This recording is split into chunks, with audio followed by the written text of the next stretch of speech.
এই প্রক্রিয়াতে যেতে যেতে যেতে যেতে চতুর্থ স্থানে অনর্থ নিবৃত্তি, কামকে দমন করা। পঞ্চম স্তরে মায়ের প্রশ্ন ছিল যে নিষ্ঠা কি। এইবার আমরা নিষ্ঠার একটু গল্পটা বলবো। যখন কাম সম্পূর্ণরূপে অবদমিত হলো তখন এবার নিষ্ঠা আসবে। এই নিষ্ঠাটা আজকে একটু সংক্ষেপে বলছি। এই নিষ্ঠাটা হচ্ছে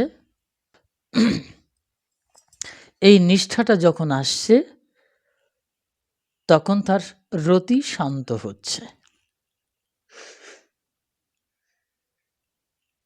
শান্ত রতি, এই শান্ত রতি হচ্ছে যে যোগীরা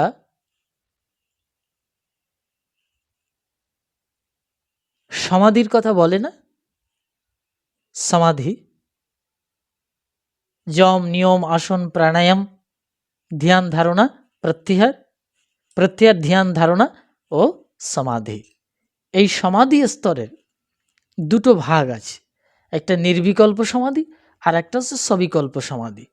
এখানে যেতে গেলে তাকে নিষ্ঠাতে অর্থাৎ শান্ত রতিতে প্রবেশ করতে হয়। যে রতি হয় ঈশ্বরের সাথে যে জীবত্বের যে সংমিশ্রণ ঘটবে সেটা হচ্ছে শান্ত রতি। অশান্ত রতিতে জীব থাকে, সে শিব হতে পারে না। তাই শিব সমাধিস্থ হতে হয়, অর্থাৎ শিবের মতো সমাধিতে যেতে হয়। এই জন্য শিব সমাধিস্থ, অর্থাৎ তার রতি শান্ত হয়েছে। এই রতি শান্ত হওয়ার দুটো প্রক্রিয়া, একটা হচ্ছে সমা আর একটা হচ্ছে সান্দ্রা। একটা হচ্ছে সম্প্রাজ্ঞাত সমাধি আর একটা হচ্ছে অসম্প্রাজ্ঞাত সমাধি, যেটা সবিকল্প আর একটা হচ্ছে নির্বিকল্প। এবার বুঝতে পারছেন নিষ্ঠাটা কি বলে? আমার ঈশ্বরের প্রতি নিষ্ঠা হয়েছে মানে আপনি ডিরেক্ট ভগবান শিবের মতো সমাধিস্থ হয়ে গেলেন এবং অ্যাটাচড হয়ে গেলেন, অর্থাৎ ভ্রমর মধু পান করছে, ফুলের কাছে পৌঁছে গেছে। এটাকে নিষ্ঠা বলা যেতে পারে। কিন্তু তখনও পান করে পারেনি, এটাও আবার হতে পারে, তবে সবে পান করছেন। এর ভেতরে পান করার পদ্ধতিতে বা পান করতে উদ্যত হয়েছেন বা তার নিকটস্থ হয়েছেন নিষ্ঠা। ভ্রমর পৌঁছে গেছে ফুলে, কিন্তু এখনো মধু পান হয়নি। এই যে অবস্থাটা, এই অবস্থাটাকে বলা হয় সমা, অসম্প্রাজ্ঞাত সমাধি। সমা দন্তস্ব ময় আকার। আর যখন সান্দ্রাতে যায়, এই সান্দ্রাতে যখন যায় তখন অবিদ্যা ধ্বংসহেতু নির্বিকল্প সমাধিতে ভগবৎ সাক্ষাৎকার করে যে আনন্দ হয় তার নাম হচ্ছে সান্দ্রা। অর্থাৎ এইবার ভগবৎ সাক্ষাৎকার হচ্ছে, মানে ভ্রমর মধুর একটা লেনাদেনার ব্যাপার হচ্ছে, সেখানে গিয়ে এবার খাওয়ার পরে তার আনন্দ হচ্ছে, এটাকে সান্দ্রা বলে। কোনো অবিদ্যার থাকছে না, সব ধ্বংস হয়ে গেছে।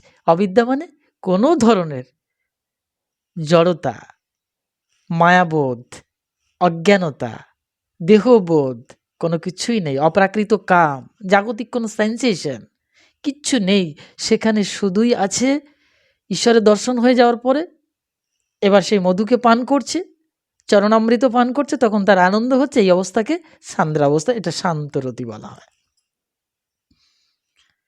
এই অবস্থার নামই উৎকৃষ্ট নিষ্ঠা অবস্থা। কিন্তু এখানেই শেষ নয়, এই নিষ্ঠার পরে আছে রুচি। এইবার ভ্রমরে রুচি জন্ম নেবে। এই গল্পটা এখন আর বলবো না, এই পর্যন্ত। এইখানে হচ্ছে নিষ্ঠার গল্প, ঠিক আছে?